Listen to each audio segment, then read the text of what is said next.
Welcome back to Toku Takeout, a weekly podcast where two friends get nerdy about all things Tokusatsu. My name is Tam, and with me on the viewing globe as always is... I am Cole.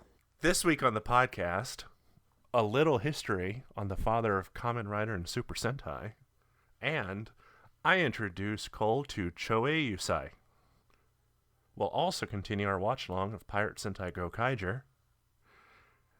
Alright, gang, it's time to ranger up. Henshin!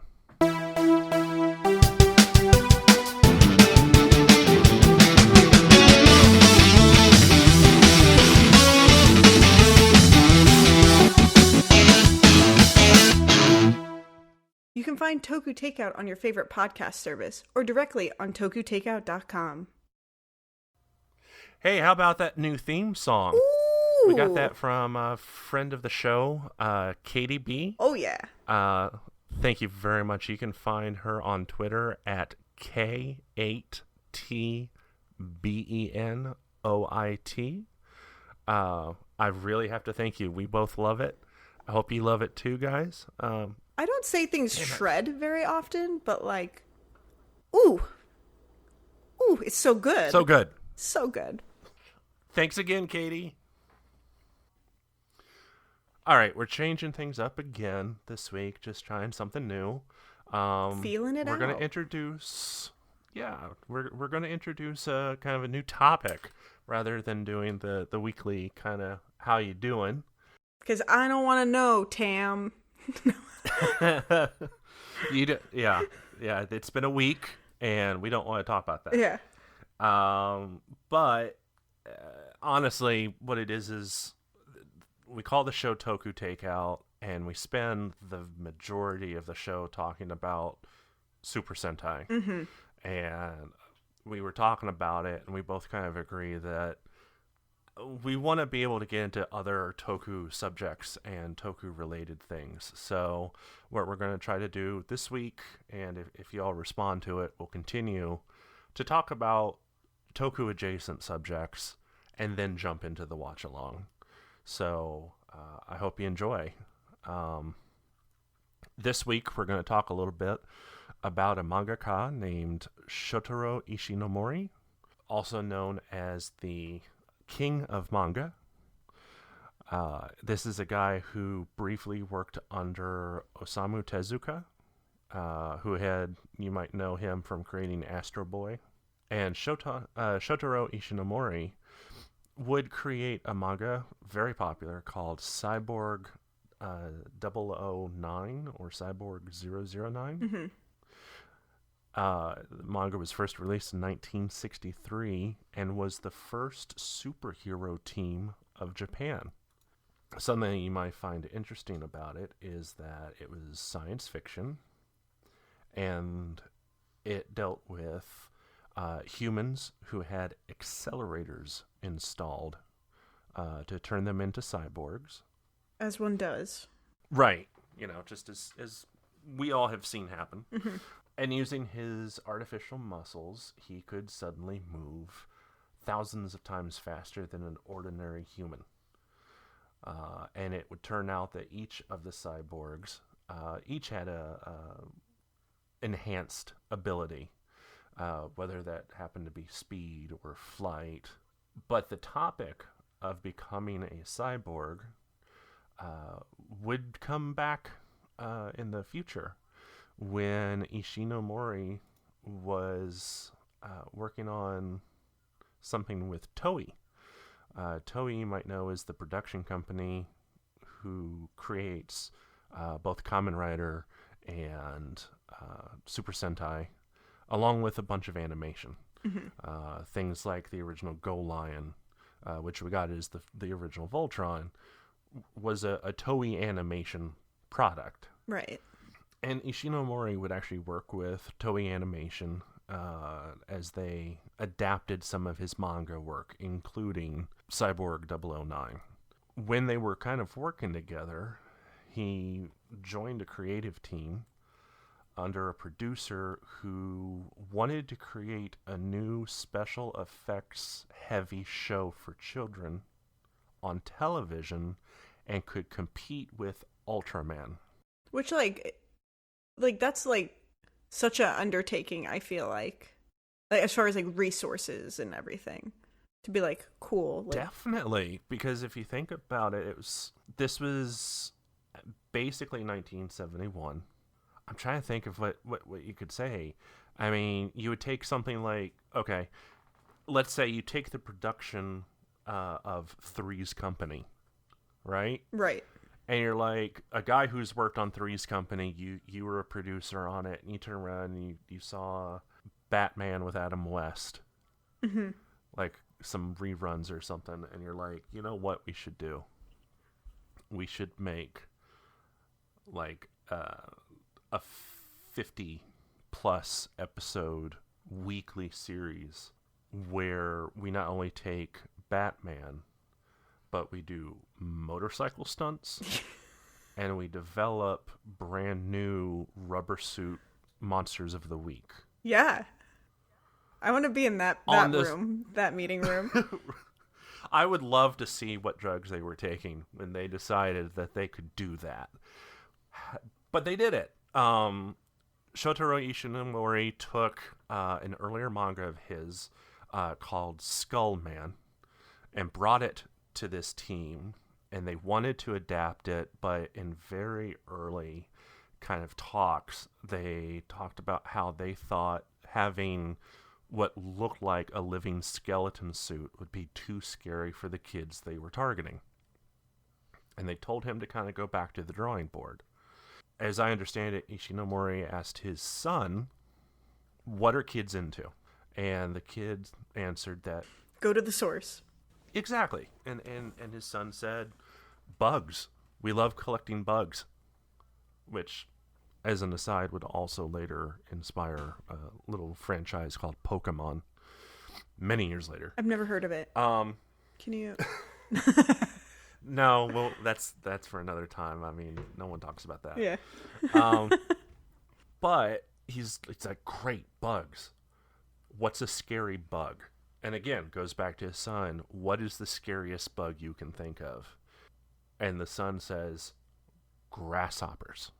And you know, fantastic. Like, when I read that, I was just like, I don't know. Like, you got spiders and you got other things, but like, grasshoppers is like 100% the answer, because I feel like they're more visually threatening because you can see their articulation clearer, I feel like, than spiders, because spiders there's a ton of variables or whatever there where they're just kind of like, you see 8 legs and you're like, nope.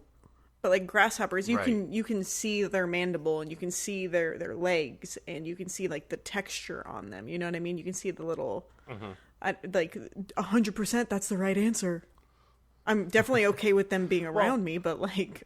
Also talking about Japan, I mean, I believe that the species of grasshopper over there are fairly large, as opposed to like the grasshoppers I grew up with in Florida. Totally. I think that's 100% so, right. I get it. But he took that idea to Toei, and they're like, fantastic, love it. He's on a motorcycle, and he's a giant grasshopper. Let's do it. And they ended up calling it Kamen Rider. Give that now, what's bug funny a is, bike. Exactly. Give him a heavy motorcycle. I want that to be our first piece of merch. Give that bug a bike. Oh, that would be great. I'll have to commission that and get that on a shirt. It's happening. This is where rubber meets the road. We got to do that. Yes, absolutely. We got to do that. Sorry. That's okay. I was like, where was I? So it turns into Kamen Rider, and it turns out that they used the idea of Skullman and created the villains out of it. So what they did was they had these foot soldiers who were humans, but they wore almost Halloween or almost wrestler-like costumes. If you've ever seen The Karate Kid, you know, you've got the Halloween dance. Yeah. And you run into the Cobra Kai, and they're in like skull spandex, right, and skeleton spandex and stuff. Well, imagine if that was your bad guy, just kind of the mooks like we had talked about last week. Yeah. And they became part of the fighters of Shocker. So you couldn't have the hero be a skeleton, but the bad guys could be. The hero can't be scary. Right. But the villain can be. They wanted, if you think about it, you wanted a hero that was scary to the bad guys, just like Batman. I watched something recently that was talked about He-Man and the Masters of the Universe, and it was talking about Skeletor. Like, Skeletor is creepy, but it's like visually he's a skull, right? And that's off-putting, but it's his voice and like demeanor that like made him. And like I just think that's really interesting to like think about how we, at least for like shows aimed at kids or kids enjoy, like how do we create this villain that alludes to like so much more, but like it still is approachable, you know what I mean? Because like Skeletor has like a smarmy cheese nasally voice, you know, not knowing what these foot soldiers sounded like if they did ever really talk other than yelling, but like. So what's interesting talking about that is you take the skeleton figure, but you don't want them to be overly scary to kids. So they actually took, and I'm not sure how the time kind of works up. I don't know if this was a direct inspiration or just a coincidence. But speaking of talking, the majority of the time, the foot soldiers sound a little bit like the Knights of Ni. Oh. So instead of like full voices, you've got these guys in spandex going, hee, hee, hee, hee. And that's how they communicate. Yeah, and then that also makes them less scary. I mean, it's unnerving still, but that's cool. Yeah, and they still use that today. So whenever they make a comeback, they still sound the same. They still look the same. It's great. And that also made me think of, it's gonna keep coming back, baby. But Super Inframan, which was from I think '76. The henchmen in that also have like the skull suits, and I think they don't even talk. I think they just like stand there ominously.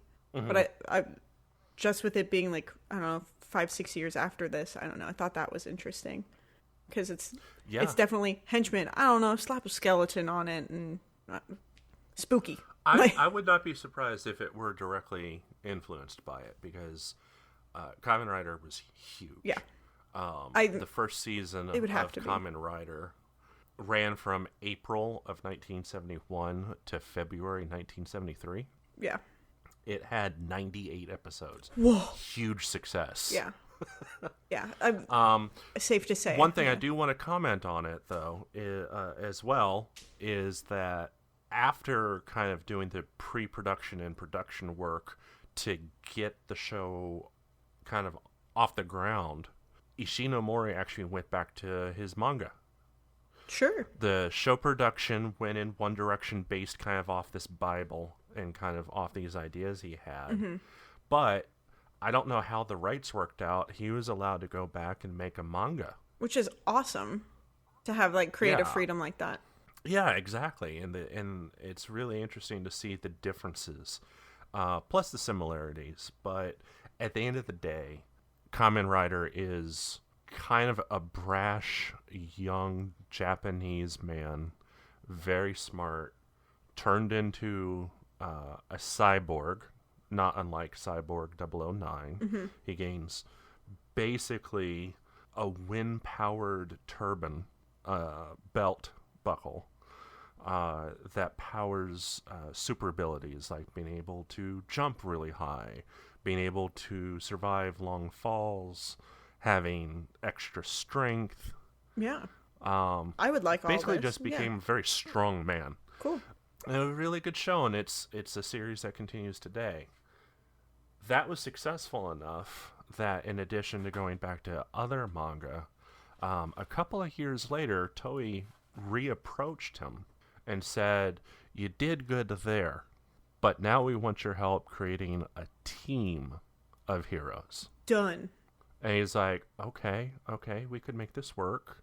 And they wanted something that was a little spy fiction, a little, not necessarily James Bond, because again, I don't know the years on those. Sure. But a little superhero, a little spy. Depending on how it all worked out, it might have even been a little bit inspired by like the Fantastic Four, and he created Himisu Sentai Go Ranger. That first Super Sentai series, huh? Right.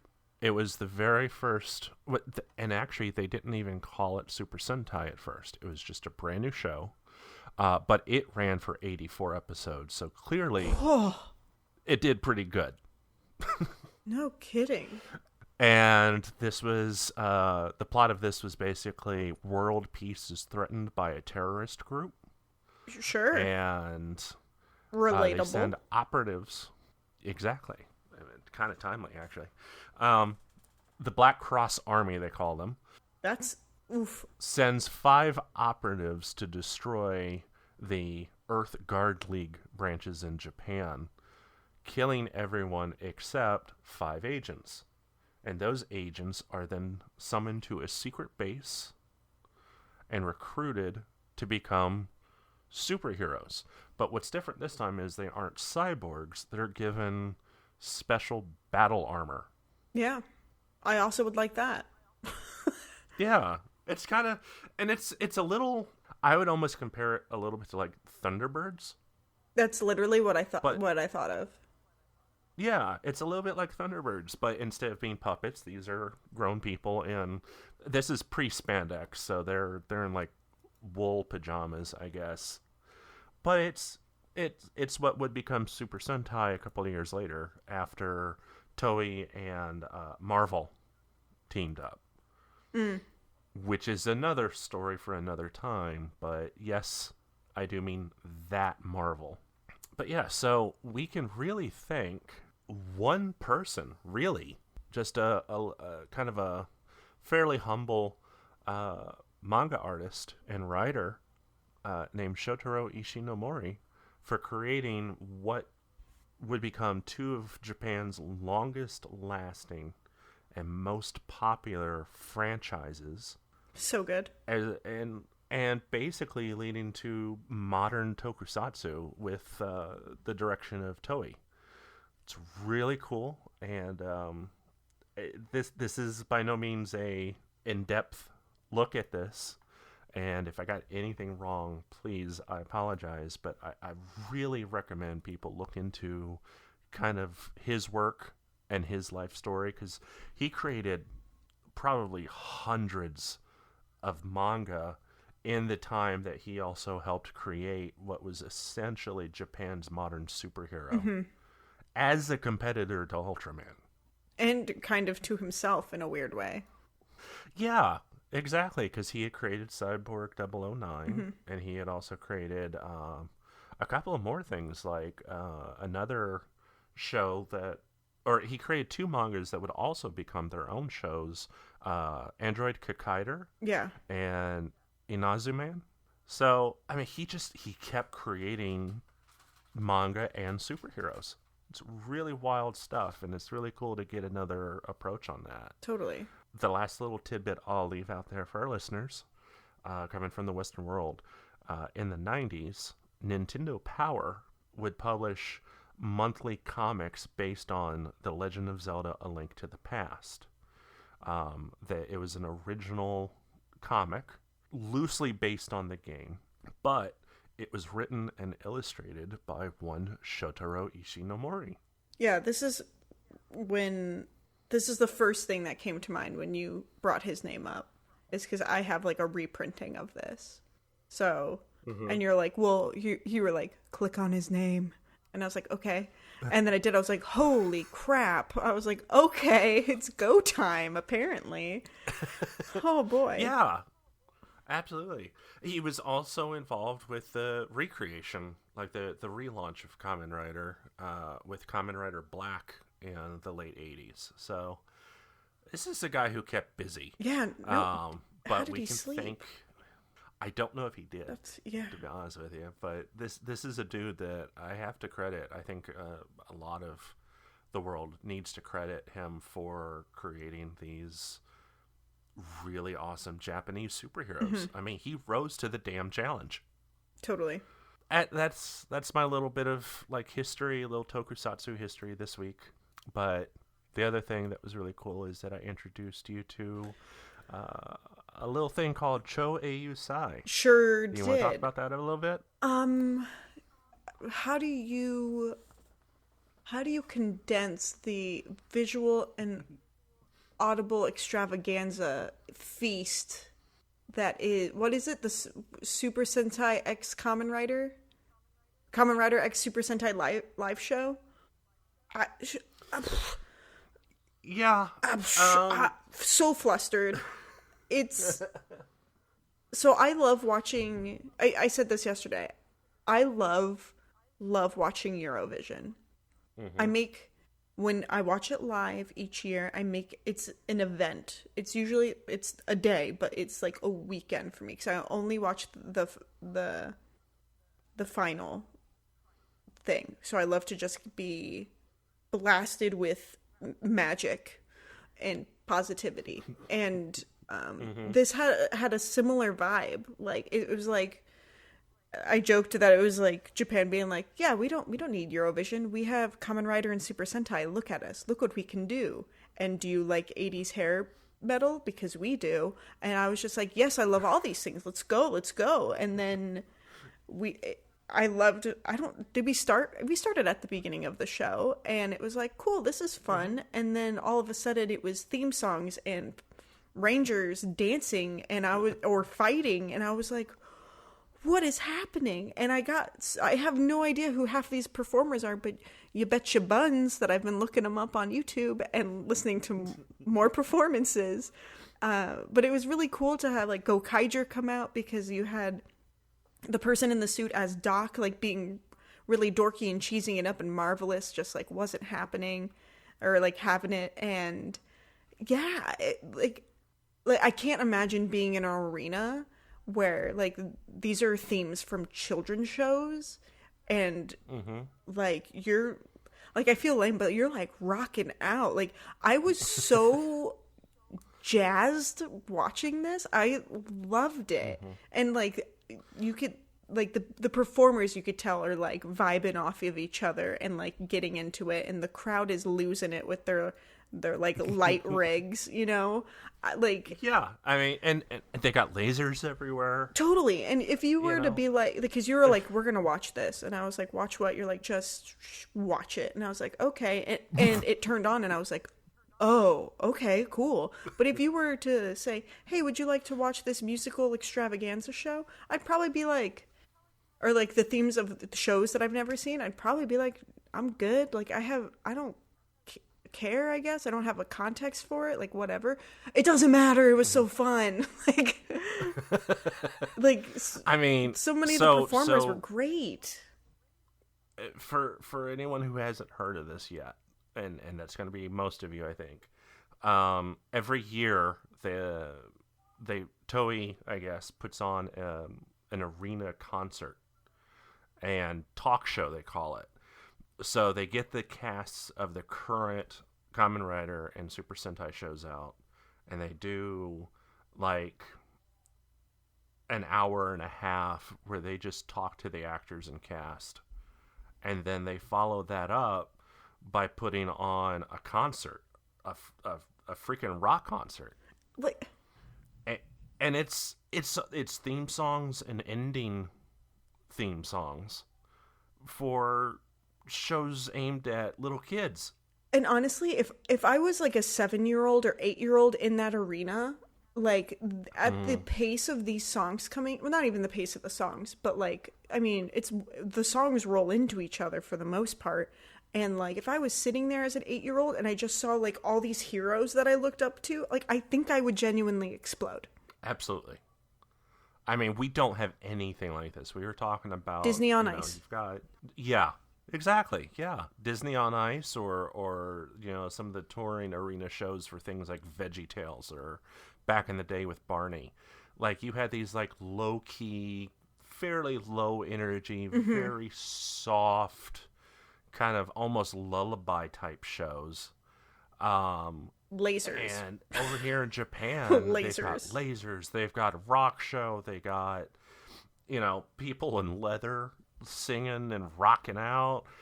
And at the same time, they've got people in costume who come out and basically just run through the audience or wave at people. It's just to say, hey, it's my theme song.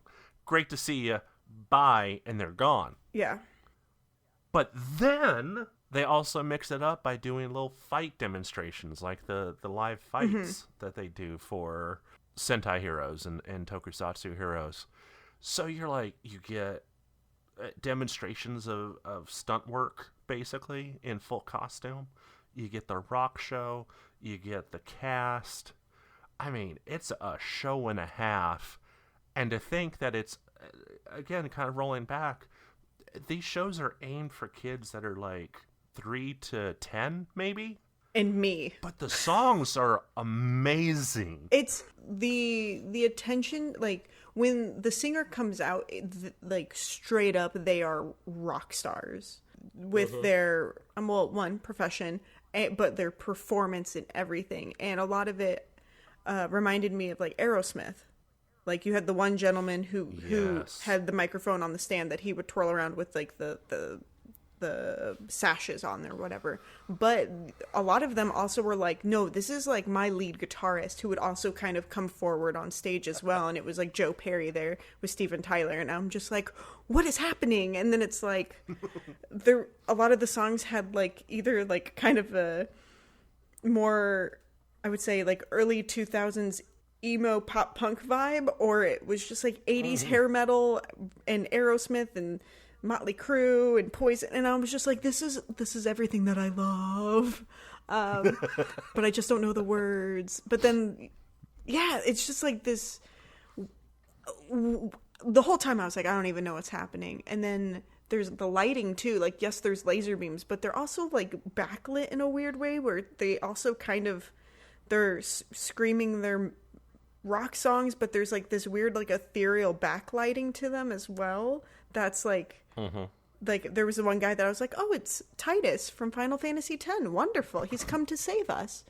And then there was the gentleman who, you were like, do you know what's happening? And I was like, I have no clue. And he was up there, and I was like, is he like poorly beatboxing? Because it doesn't sound like full Japanese words. It sounds maybe like slang or something, and you're like, oh no, he voices the belt. And I was like, of course he's making belt sounds, of course. Like, I had no context for it, but I was still like, I was like, the crowd is loving this. I think I love it too, but how did we get here? Okay.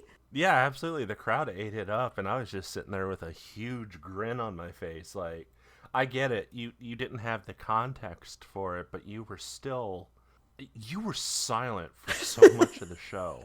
I'm like laughing my butt off and going, are you okay? Are you okay? And you're like, yeah. Yeah, no, I'm just transfixed. And I'm like, okay, cool. You were like, at one point you're like, are you on your phone? And I was like, no, I don't know where my phone is. It's only me in this performance. Like, they know how to put on a show, and it's great. Yeah. And I can't wait to share more of them with you. That was just one. And again, they do this yearly. This iteration of it started, I think, in 2013 or so. All right. And I've got several. So we're going to have to go through these. It'd be fun. But it would be, I might end up cutting this, but it may be fun to like do like a Mystery Science Theater watch along of that, and it's just me going, what? Cool. Whoa. You can basically have like a soundboard of me just being excited. And we might have to do and then that you just yeah. explaining, no, so this is Kamen Rider whoever who's doing this because, and I'm like, what? You can do that? Cool. So when I was just like, don't judge this song too harshly. This isn't the original singer. And you're like, oh, it's still good. Yeah. I'm like, yeah, no, don't get me wrong. It just, I was like, I really like his voice. Yeah. okay, last thing we have to mention on this is that there's one particular performer, and his name is Ricky. And Ricky is this guy. I don't know much about his career outside of doing music for basically just for Kamen Rider, but this guy will fill in for anyone. Mm-hmm. If there's a song that they want to do at the concert and they just don't have the talent there that night, this guy will break it out. He does not care if it was his song or not. He's gonna be there and he's gonna give it his all. I love that. But you kept calling him Karen. I did. Well, so he had a wig, and he just had like the plastered like side swept bangs, and then the other side was like kind of had the flip out, and it just looked like he was Karen from somewhere in the Midwest in like 2006. And then he had the sunglasses on that had like the fade that was very early 2000s. So it was like the color, like I think his were like silver and they just went to clear. And I was just like, yeah, come on, Karen. But it's only because I didn't know his name was Ricky. But I was excited to have him there regardless. It wasn't a patronizing no. I mean, Karen. It wasn't a bad thing, but it was like with the hair and, you know, I guess and the lapels on the jacket were a little short, that they were feminine, which is fine. You can wear whatever you want. That's cool. But it did not help the Karen. He definitely looked like you had gotten his soy latte wrong. Yes. Especially when he was yelling. But I love him. I love him. Even the most recent one, I watched with my wife, and we'll have to watch that together. But he's in that one, and I can't wait. Andrea was like, I don't care if the entire concert's him. That's fine. Yeah. Yeah. It was everything and anything else I could possibly need in that moment. That was that. Mm-hmm. It was so good. Well, I don't have a great transition, but I would say it's time to get to our Gokaiger watch along. Let's jump into some Gokaiger. There we go. Go, Gokaiger. Nope. Cutting that.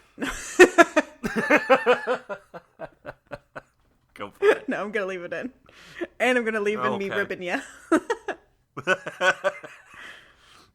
You're welcome to. Thank you. The first episode of Gokaiger this week, episode 6, is titled The Most Important Thing. It starts with Luca, who is back in the jewelry store from, what was it, the premiere.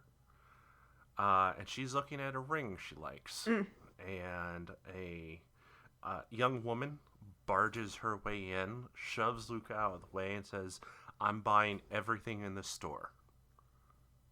And of course that catches everyone off guard. But then she pulls out a platinum credit card, says, "I'm good for it." And I guess the jeweler recognizes her name and starts reacting like, "Oh, I'm so sorry. I'm so sorry. Yes, absolutely. Everything is yours. I'll be right back." And he's basically going to gift wrap the store for her. Mm-hmm. Luca's definitely a bit put out when a man comes in. It turns out that it's the woman's father, and he's griping a bit about how much money is being spent, even though he knows they can afford it. She says, "Whatever," and just walks out. And talking to Luca, who's like, "Who's that brat?" "That's my daughter." "Oh, well, that woman doesn't know the meaning of money. She's never had to work for it." Which... And he was just like... is a vibe to put out there, like, right out in the beginning of an episode. Right. And with someone you've just met. Mm-hmm. And he was just like, "I like you. You got some attitude. I want you to come work for me. I'll give you anything you want." And she's like, "Anything?" And he starts showing off all his jewelry and, like, gold chains and... Yeah. Getting really gaudy with it, and he's just like, "Anything you want. I'll even give you the ring you were looking at." Which I don't know how he knew she was looking at a ring. But he knew, and he's like, "I'll give that to you if you come work for me." Yeah. So we get over to what's basically a pretty Western style mansion, I would say. And for some reason, Luke is dressed as a French maid. Yeah, and like, I gotta also just lead with the daughter sucks, and so does the dad. Like, both of these characters suck, like, the majority of the episode. And I found it really hard to, like, root for them. Yeah. I rooted for Luca the whole time, you know what I mean? But they're kind of intertwined. But yeah, I found it difficult. Yeah, I mean, she comes in and he's basically showing her the house, and then takes her to a safe room. Yeah, and there's which, like, it was just a brag. It was just a brag. Absolutely, not even humble brag. It was just to go, look at what I have, and she's like, "Oh, this is great. I'm gonna be looking after all this."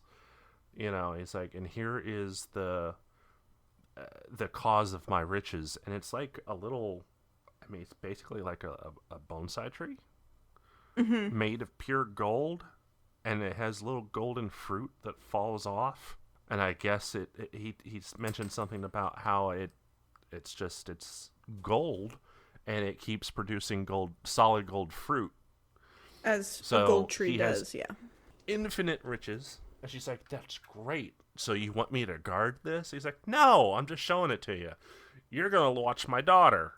Yeah, which, like, why is she in a maid outfit? Why did he walk around and show her all the expensive stuff and then the tree, and then he's like, "Go watch my daughter"? I was just like... Right. I mean, we're not talking about, like... Okay, the maid thing's weird in context. Yeah. But on top of it, his daughter's not, like, a kid. She's clearly a young woman, but she doesn't come off like...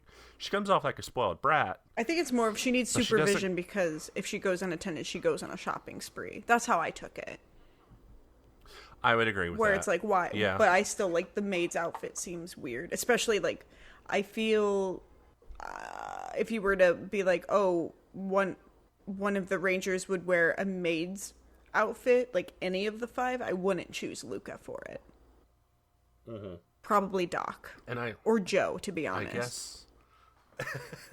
Yeah, I could see Doc. Yeah. I could see Doc or Joe. See? Yeah, my job here is done. It's like, why would I bring in Luca for that? Mm-hmm. But that's who he's got, and she's fine with it. She's going to get paid, whatever.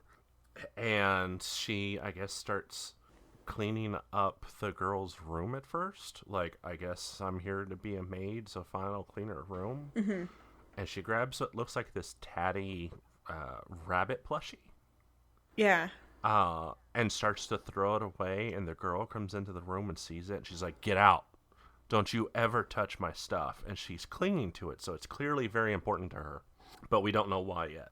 At the same time, our enemies are strangely interested in this mansion. I guess they have gotten word about the gold tree.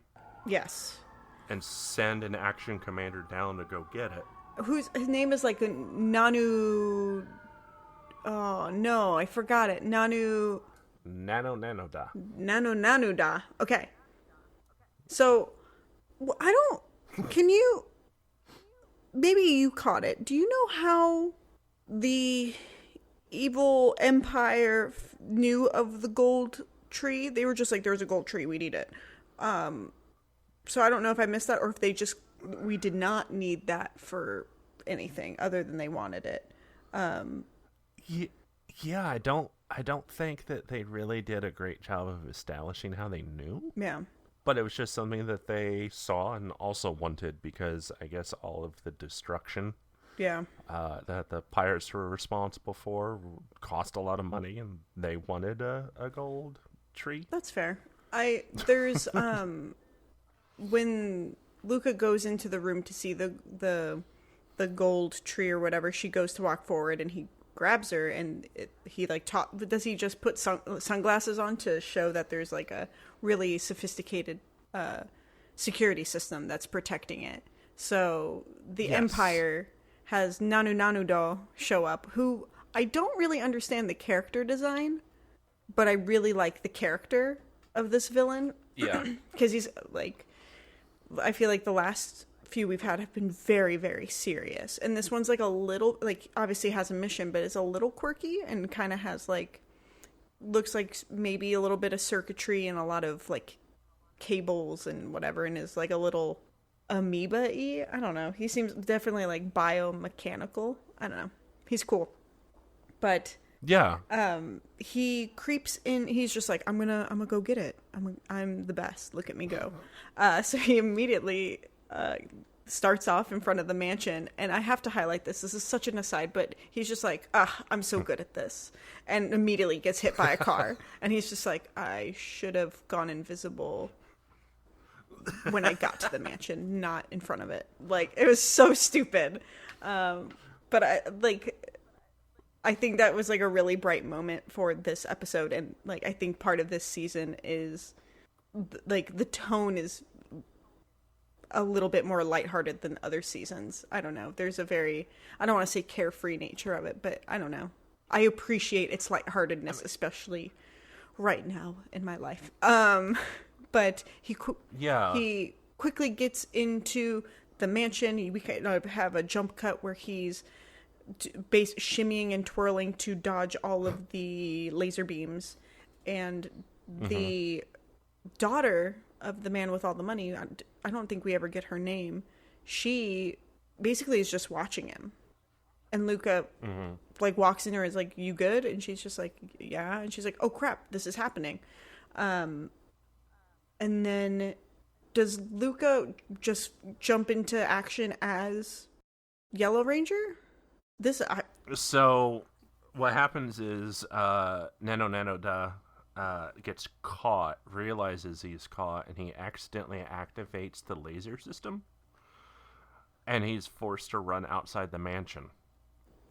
As soon as he's outside the mansion, I guess the father runs out, what are you doing? Did you get anything? Did you take anything?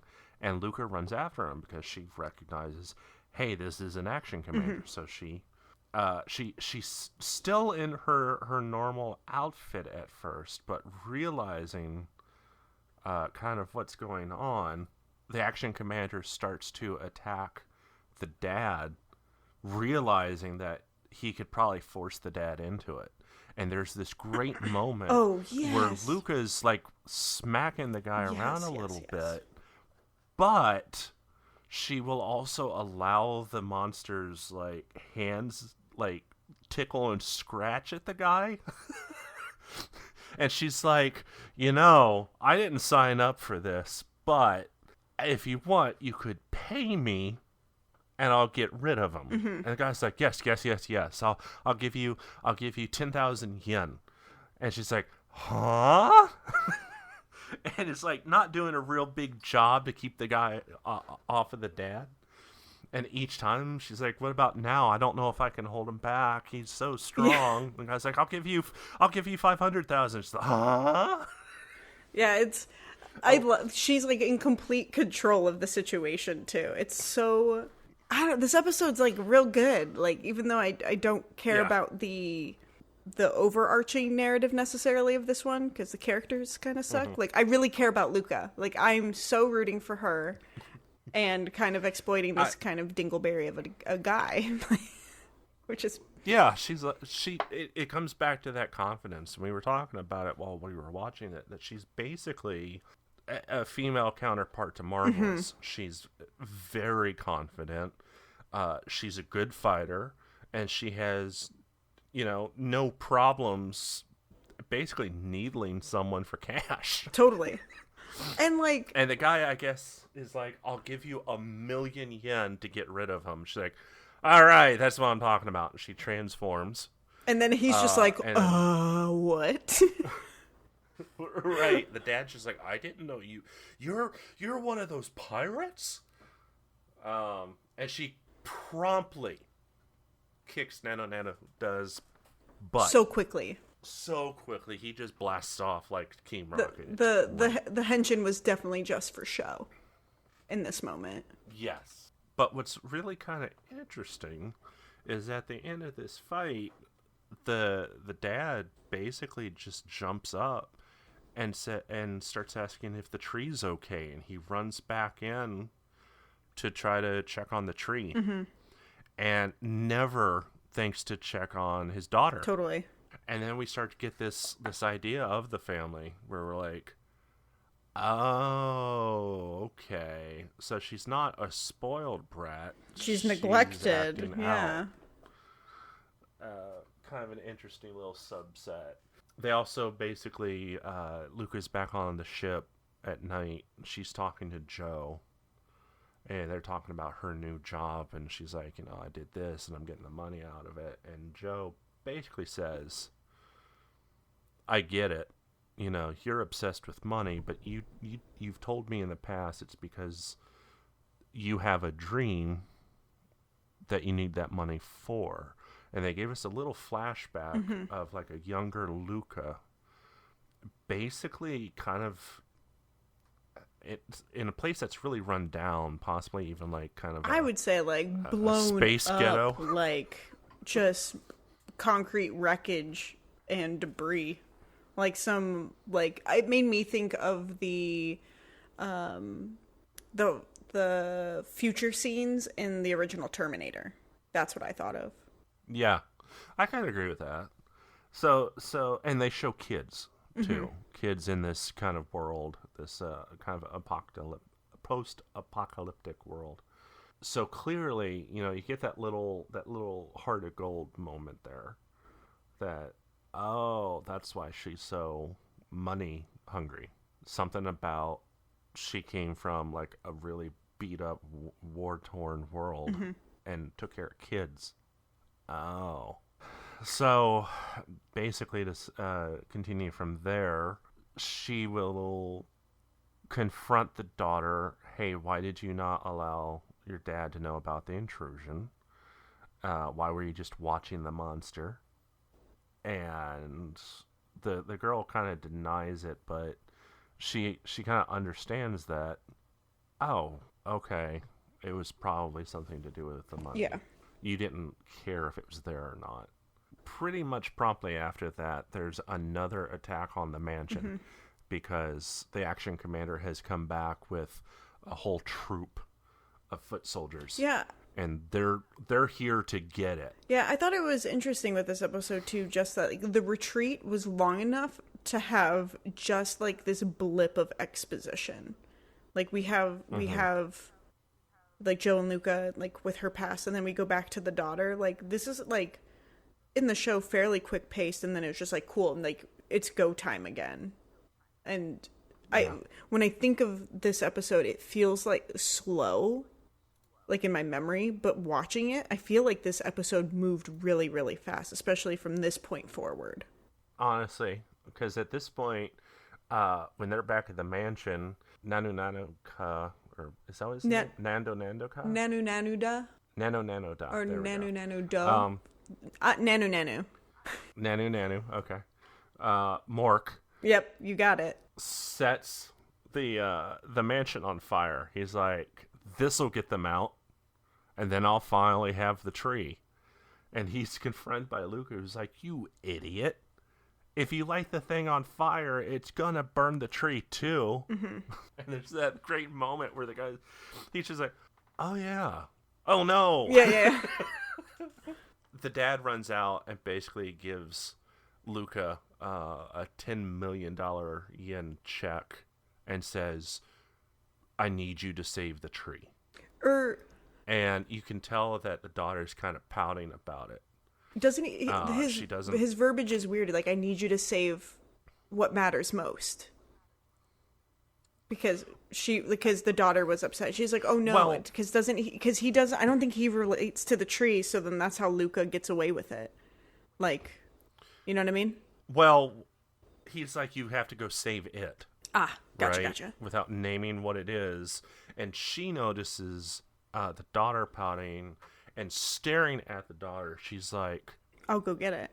All right. Yeah. I'll go get the thing that's most important to you. And the daughter picks up on it. She's like, please. Luca runs in as she transforms into Go-Go 5, which is like a fireman team, which is really cool. and uses it to get to somewhere deep in the mansion. She comes out and she hands the beat up rabbit plushie to the daughter. And at first the dad's like, "What? Where's the tree? What is this? Why do you have this?" And then he realizes that this plushie is something that he made for his daughter when she was younger, and he was a poor working man. And they give us a good close-up. It turns out that this rabbit was actually made out of work gloves. Yeah. And some buttons. And there's this great flashback and everything. And they basically find out that the dad really, when he got the gold tree somehow, he wanted his daughter to have everything. But in doing so, became entirely focused on wealth. While the daughter missed her dad. Yeah, she just wanted that relationship, not the things. So she was buying stuff and wasting the money, hoping that they would run out. Yeah. Or hoping that at the very least, if she got in trouble, her dad would like pay attention, acknowledge her.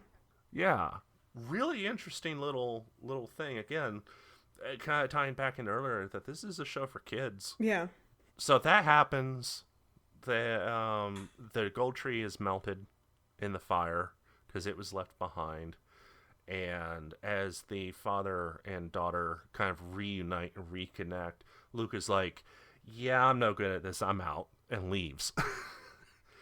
Teams up with the others, and they basically really promptly just kind of hen-shin and kick everyone's butt. Yeah.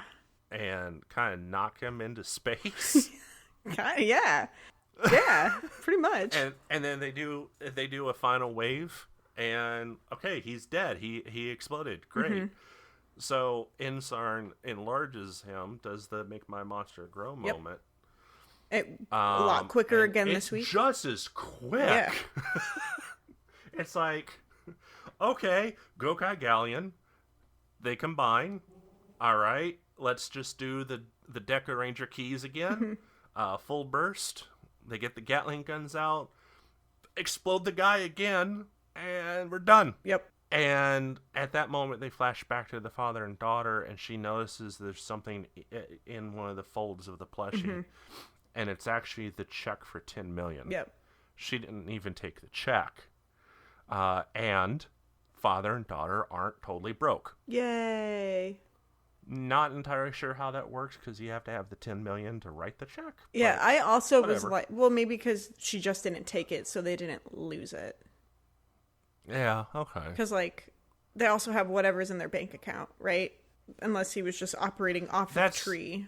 True. The implication is they're not broke, but they are reunited and they don't have infinite money.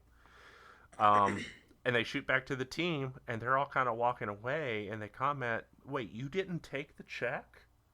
And she's like, "No." And I'm really shocked to see you would work for free. And she turns around, she's like, "Free?" And then she holds up her hand. When she ran back in the mansion, she took the ring that she was promised. Yeah. And she said, "It was part of the agreement all along. This is what I was going to get paid anyway." Yeah. That's all she did. And then, you get that little laugh moment of, well, in the end, I guess Luca is still Luca. Totally. There was that moment of compassion, and it's gone. Yeah. She still needs her money, but the thing is, she didn't technically steal from them. She gave them back the check, but she got the damn ring. Yeah. It's good. So, it was a cute episode. I really liked it, and it was fast paced. But it was kind of interesting that they had that moment there where, that's still a pretty serious message of, money isn't worth anything if you don't connect to your family, connect to your children. Totally. Really interesting messaging, but all shaped with where they played up the action and they played up the humor. Yeah. I think it revealed a little bit of Luca, too, where, like, she's been the sassy one, but we got just that glimpse of her past that shows, like, at least her, like, a glimpse at her motivation, which, like, I didn't need anything to like her more, but, like, I'm glad that I have context to why she's, she likes the finer things. She wants the representation of money and wealth too. So Yeah.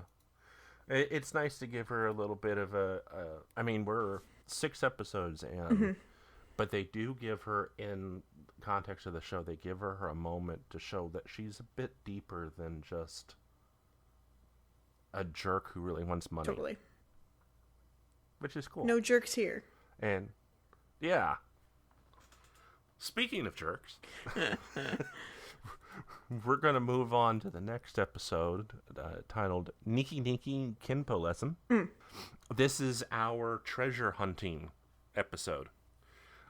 So Navi starts out with another fortune. Yes. And says that they need to look for the tiger child. Yeah. And they're also like, the son of a tiger. And I was just like, is that an insult? Like, you son of a tiger. They need to find the tiger's son, or son of the tiger. And so they head out. And they have no idea what to look for. So we spy Marvelous in a tiger pit. This is such a good montage. Yeah, Marvelous talking to a literal tiger, going, "Where are your kids at?" Yeah. And there's a zoo worker who's like, "You gotta get out of there. That's completely unsafe. This is completely inappropriate. We don't have any cubs at the zoo. Get out." Yeah. And does it at the same zoo? Ahim's talking to a tiger mascot who's like handing out balloons. Yeah, and then a little kid walks up and he's like, "Oh, are you the son? Are you the child?" And then a mom just comes and like drags the child away, and it's like very comical, just like how the body is dragged. It's yeah, because she almost leans in from out of frame. Yeah. Like, just comes out of nowhere, just grabs the kid and pulls them out of frame. It was like, oh. And then they shoot over to Luca and Joe, and they're at, like, a thrift shop looking at a T-shirt with a tiger print on it. Yeah, and then, like, a old lady's just like, "Oh, I have a lot of these. Like, look at all these prints and things." And then they do a quick cut to Joe sitting outside, exasperated, and with a bunch of animal print paraphernalia. I don't know what you would call it. Just a bunch of stuff. I mean, he's got scarves galore. Yeah. And they're all different kind of like leopard print and tiger print and every type of print you could think of. Which he looks exasperated, but I feel like his character would actually really like them. Maybe not all at once, but... I mean, I kind of hope we see him in 1 or 2 of them later in the season. Yeah, that'd be so good. So they're kind of bummed out, sitting in kind of like a public park, and then they spot basically like a tabby, like a little house cat that has stripes, and they're like, could that be the tiger kid? Maybe Navi got it wrong. Maybe we misheard her, and it's not a tiger kid, it's a tiger cat. Yeah. And then... And so there's this moment of them, like, wanting to lure the cat in when the action commander of the week hops down into the park and the cat runs off, and Marvelous is just like, all right. Yeah. And I think eventually they do get the cat, and they find out that the cat is not the cat they need. But... Yeah, we'll get to that one in a minute. I don't know the action commander's name on this one, but I thought it was cool because it made me think it's a kung fu themed action commander, but has like it made me think of like Legends of the Hidden Temple type design. Like, it's not Aztec, it's not Mayan. Yeah, it's interesting that he's kung fu, but the character design is vaguely like South American. Yeah, I would say, and he actually has the what do you call that position of hand? But it's basically the open palm. 2 giant open palm, like shoulder pauldrons hands on his shoulders. Yeah. He looks really cool, but I have no idea what that necessarily has to do with kung fu. Maybe that was just the translation we were watching. Yeah. That could be. Because I could also see that sort of thing, with like an Indian. And when I say Indian, I mean the country, not Native American. Right. Totally. For the record. Yeah, it's I say Legends of the Hidden Temple because there's like this ambiguity to it, but it's definitely like hearkening to this previous civilization. It was very cool, and those pauldrons also are like punch whips, I guess. Like, how would you describe those? I think these fight scenes are so cool because these like punch whip pauldrons, when they're on his shoulders, like our heroes jump into the fight immediately, and then because they're ticked off. Yeah, they're just like, dang it, we're trying to get this dang cat. What are you doing? And then they just like hench kind of out of the gate. And this is like, we have Luca, Joe, and Marvelous just kind of going ham. And they're doing the, would you say all of it? All of the heavy lifting? Yeah, I would say at some point. Doc and Ahim kind of like recede to the background and seem kind of, at first I was like, are they shell-shocked? But their weapons get pulled from them by these pauldrons. They're like magnetic, and they're like, cool, like, the emphasis, I guess, on this like hand-to-hand combat, but when that's what happens is when that happens. Oh, did they just feel? Ahim and Doc are kind of like, I see. Well, crap, and they just kind of sit there like completely, like they've lost all their fight. While Luca, Marv, and Joe are all like, "Oh, that's fine. We don't need weapons to fight." Yeah. And they turn into Gal Ranger. I guess because they were looking for a tiger, it makes sense to have, even though Gal Ranger is a lion. And Joe turns into the shark, right? Yeah. But, well, no, Luca being yellow would be the eagle. So I don't know exactly why Gal Ranger's used. I thought it would have some sort of connection to them looking for the tiger's son. I think, they all use like hand-to-hand combat, though, so that could be just the thing since they're weaponless. That's true. They don't. Yeah, I'll give you that. I guess Gal Rangers mostly used claws and hand fighting. But yeah, they're like, there's plenty of ways to fight without weapons, whatever. And they promptly take care of the guy, and he runs off. He's surprised that they can keep up with him, and he runs off. Yeah, he uses his, like, I thought this was so, like, such a weird retreat, but he uses his weird arms to, like, shoot up and grab, like, a parking structure and, like, fling himself over it. It was such, like, a lame exit. I don't know.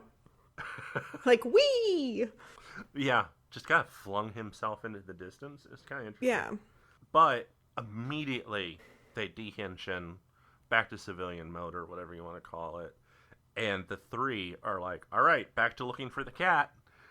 Yeah. And they just zoom off without looking back at Doc and Ahim, who are still there kind of overwhelmed. And they start to kind of wander a little bit, and they're sulking and feeling bad for themselves. Mm-hmm. When they spot, luckily enough, what are the odds? Class of small... Yeah.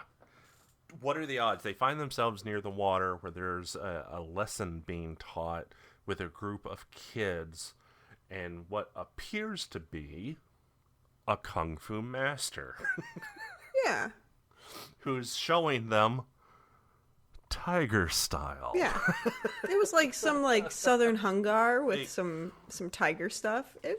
It's like, all right. Yeah, you were commenting. You're like, that's not tiger style, but it's flashy, so it's going to work for the kids. That's fine, whatever. Yeah. I mean, like, Japanese Kenpo there's still differences. Like, Kenpo is, like, kind of kung fu, comes from kung fu, so there's definitely some differences. But I was just like, this isn't the same. I know what you're trying to, like, allude to. Yeah, I was a little grumpy. Right. But like, for, like, a kid's show and, like, to get excited, I'm like, yeah, I would totally do those moves in front of my TV, 100%. Who said I didn't do it yesterday? That's fine. I was gonna say when I was a kid, I would have totally jumped up and been trying to follow their form. Mm-hmm. But yeah, so basically, I guess Ahim's just like, oh, they're learning how to fight without weapons, and she immediately like trots over and asks if she can join the club. Yeah, I really like Ahim for that, because she was just like, I feel defenseless. This is teaching something. I'm going to do it. And it was like, Yeah. not caution to the wind, but very much like, I think this will help. And then Doc has this like self-confidence or a lack of self-assurance maybe, where he's just like, nah, I wouldn't be any good. I'm just gonna, okay, like, cool. And like tries to dismiss himself, trips, and then like runs away. Yeah, kind of an interesting little thing, because the master's clearly up to it. He was just like, "Oh, I recognize you guys." Yeah, he was like, "Cool. So Welcome." what, you want to train and get you want to train and get stronger? All right, come on.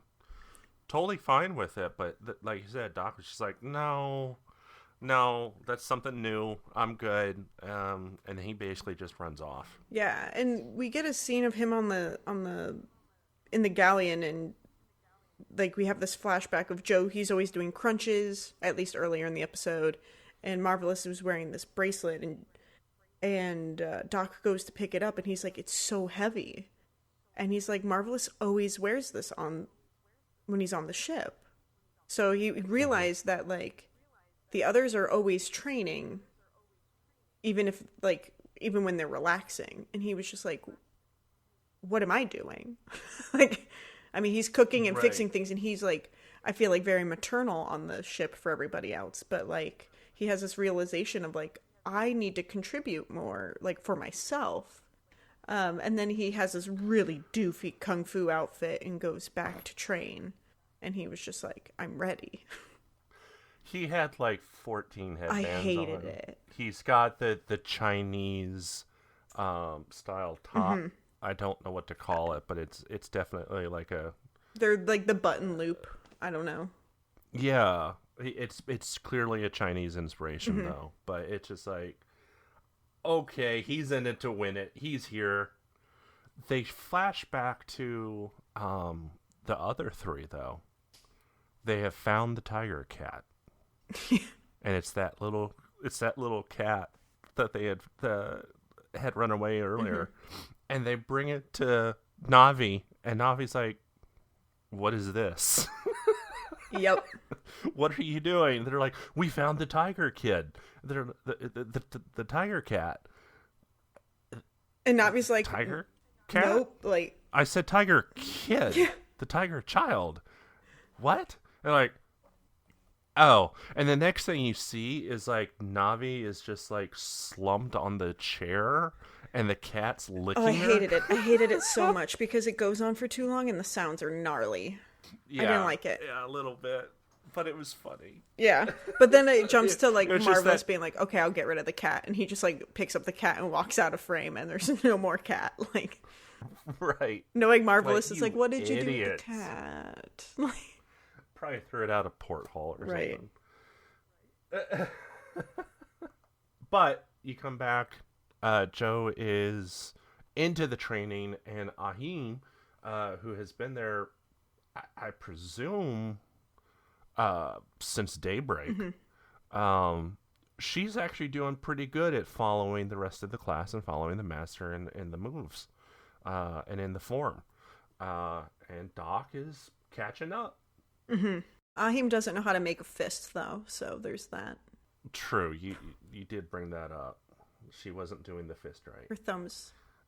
Realizing that they didn't find the right person, Joe, Marv, and Luca run back down to Earth, and they're trying to look for the Tiger Kid again. When they run against or run up to the Action Commander, and he's been upgraded. So he does the magnetic fist attack, whatever that was. But this time, the three of them have learned their lesson, and they hold on to their swords and actually fly through the air into him, which is a great moment because they've got, their full body weight against him. They're like, it's you can do it again, but it's not going to work this time. Right. And then they transform into another group, Sun Vulcan, which is really cool, really nice throwback. Totally. Of like, I think it's like Puma and Bear, and Hawk, I think. So it's another one of those in the veins of Gokaiger, or not Gokaiger, rather, Gokaiger, where it's kind of still hand to hand. And like these costumes are also like cool, like they're very simple, I guess, like chevron. I don't know. They're classy. I don't know how to describe it. When they henshined, I was like, ooh, look at you. Yeah, it's definitely an older season, and I like that they're not only going with the newer stuff. Totally. While they're fighting, flashback, Doc and Ahim get an alert from Navi on the phone. Hey, you're needed. They found the action commander, and they're in a fight. And they apologize and say, I'm sorry, we have to leave the class. And he's like, I know. Like, He's like, it's totally cool. That's fine. I don't have anything else left to teach you. And they're like, what? He's like, yeah, no, the only thing I was really teaching you was to want to improve yourself. And you can do that no matter where you are. Yeah, and he's like, now you have new skills. And Ahim's like, I'm so terribly sorry, Master. But could I have your name? And he's like, yeah, I'm Jan Kendo, the son of a tiger. Yep. And then like the kids are like, yeah, he's a Super Sentai. Like, don't you know? Yeah, like they're all like fans of him. He was raised. They all know his complete backstory. He was raised by tigers as a kid, and he was Geki Red. And don't you know this guy? What are you even doing here? Yeah. How did you run into him? Kind of moment. Yeah. But they realize, oh, you're the son of a tiger. Mm-hmm. Oh! And he's like, yeah, you should be able to use my power now. It's like so offhanded, and they're like, oh, okay, cool, bye. And then they like run off into the sunset. But I do love like when they show up for their buds, they're like leveled up. They're like, all right, it's go time, baby. Right. They jump right into totally. It. However, bum bum bum. However, in doing the moves that they have suddenly learned from Geki Red, our Kung Fu or Kenpo master figures out, oh no, I'm glad you learned something new, but so have I, and knocks them back on their butt.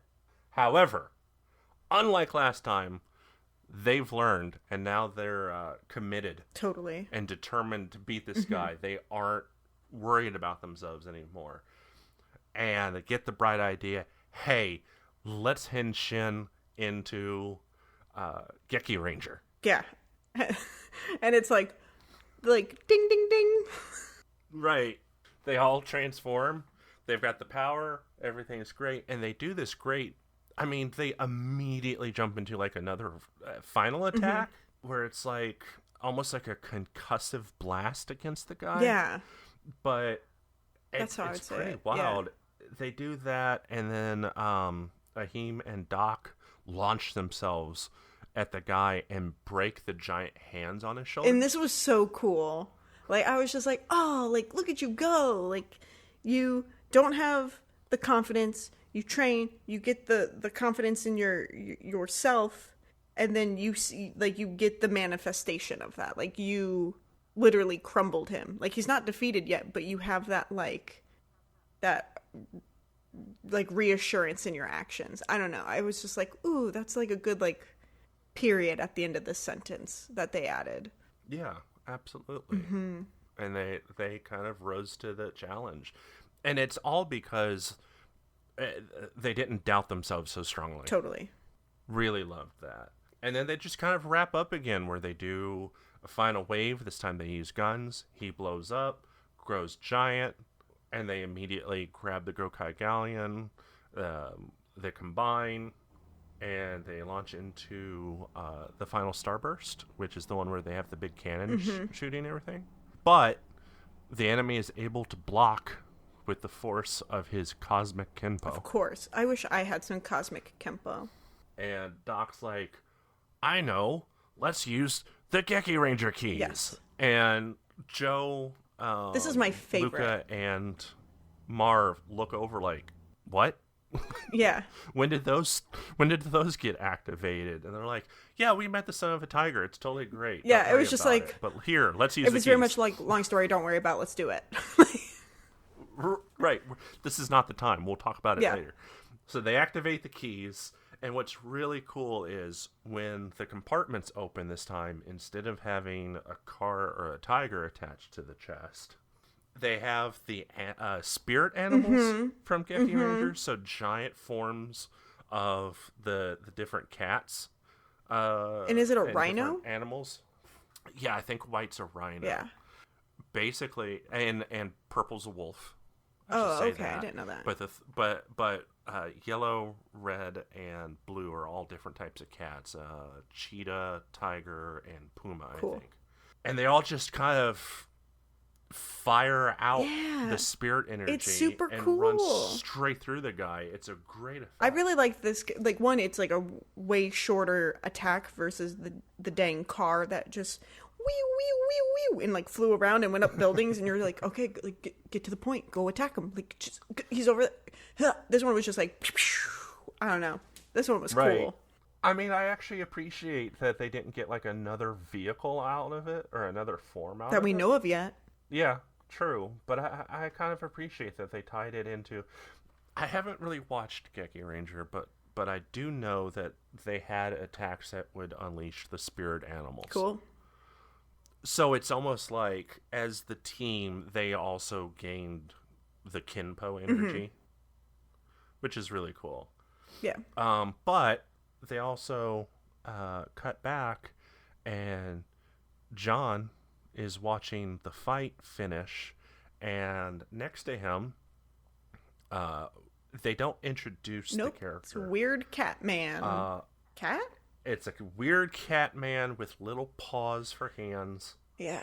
And they're talking, and he holds up a triangle, like the musical instrument, and is about to hit it when Jan grabs the baton and smacks the triangle for him, which puts him out. Yeah, I don't know what that means. But as someone who has not seen Geki Ranger or much of it, I know from what I've seen that that's like Jan's master, like the Zordon of the group, basically.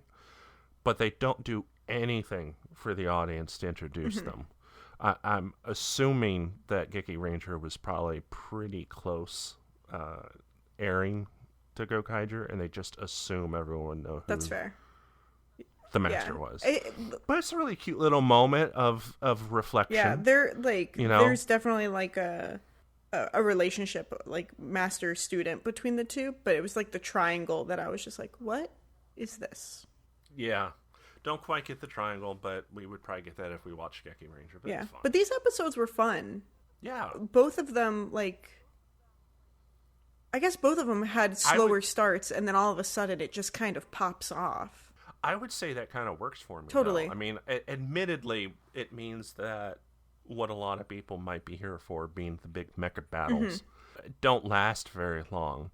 But I will say both of them continue to use a mix of physical models and suits. Totally. As well as CGI effects. But I'm glad it's not all CGI. Yeah. I also like... Even in the few moments. Yeah, I also like that in this last episode you have Ahim and Doc going, like, it's two characters struggling with like the same issue and seeing them handle it in a different way, and also have it resolve in one episode. I feel like sometimes that can be like dragged out on multiple episodes just because you have two characters' narratives going, but I feel like they showcased it and resolved it really well and concisely, where I don't feel like, oh, well, they didn't learn anything, like, or I don't know. It felt earned in this moment again, which I feel like the pacing of the show overall has been like really good, like really well done. Yeah, absolutely. The last two episodes gave us some plot development, some background on the characters, and didn't just push the main plot forward. Yeah, but did so in a way that didn't feel preachy or drawn out. I mean, obviously, with Luca, it was like, yeah, she's kind of money crazy, but she's got the heart of gold. Right. And then with Ahim and Doc, it was like, they're a little bit awkward because they're not terribly confident in themselves. But when push comes to shove, Ahim wanted to better herself, and so did Doc. Totally. They weren't willing to settle for not being good enough. Which, by the way, the other 3 members of the crew never considered them not good enough. Right. They didn't even, not acknowledge it or acknowledge it. They were just kind of like... The only thing was, when did we get, the Geki stuff? What? There was never, you're not showing up, you're not pulling your weight in the battle. Everything was, from themselves, putting that on themselves. Right. Absolutely. And that was a great moment. Where it's let's use the Geki Ranger keys. And they're like, the what now? Yeah. Yeah. And we had a couple of those moments over these last 2 episodes where it's excuse me? Yeah. Which is good. And I love those. What do we have next? I didn't look up the next 2 episodes. So the next 2 episodes, we have Little Spy Tactics. Ooh. Which should be interesting. Okay. And we have The Lion Runs. Okay. I don't remember either of the 2 episodes. Great. So this will be good. And it'll be your first time watching, so I'm looking forward to it. Yeah. But I guess that kind of wraps up this week. Totally. Well, this was a lot of fun, and it was without getting too much into situationally where we are in life. Yeah, without getting into that, let's just say that these were fun distractions, and I really enjoyed myself. Totally. And I did not do so hot by taking notes because I was so distracted by the show distracting me from life. So there's that. Ooh. But that's okay. You remembered just as much. I happen to take notes, Whoopsie-doo. but you still remembered it once we started talking about it. So Totally. cool. But I hope you all enjoyed it. I sure did. Hopefully Tam did. I'm looking at you, Tam. I sure did. But thank you all for listening and hanging out with us this week. You can follow Toku Takeout on Instagram and Twitter. And you can also check out the show at tokutakeout.com. I've been Tam on the show. You can follow me on Twitter at TamazonX. And I'm Cole. You can follow me on, I guess, Twitter, Instagram, or Twitch if you're feeling frisky at OK Retro Zone. Thanks again for joining us this week, gang. I hope you enjoy, and can't wait till next week. See you then. I'm a henshin again!